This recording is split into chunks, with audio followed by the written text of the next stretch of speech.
Fred Williams, XL prime, using a list constant. Place columns 2, 3, and 4 into a new list. Columns 2, that would be C. That would be column D, number 3, and column 4 as number 4. We did this before. What's the list constant? 2, 3, 4, curly brackets.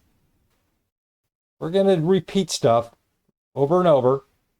In other words, this is just practice. Why? What are we using here? We're just using F9. We have this simple list, golfers. Why golfers? Why not?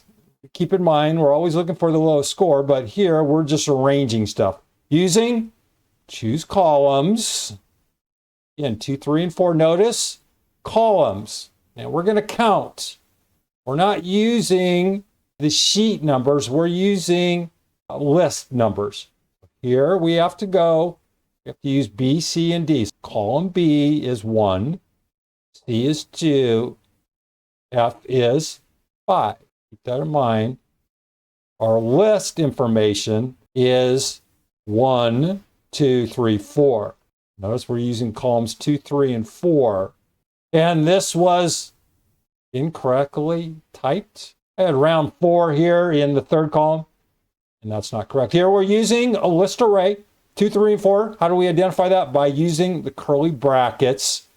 The anatomy, our list, B5, F20, our list array. Over here, very short narrative, read it. Other than that, list constant. You're also going to hear the word array constant. One and the same. Fred Williams, XL Prime. See you soon.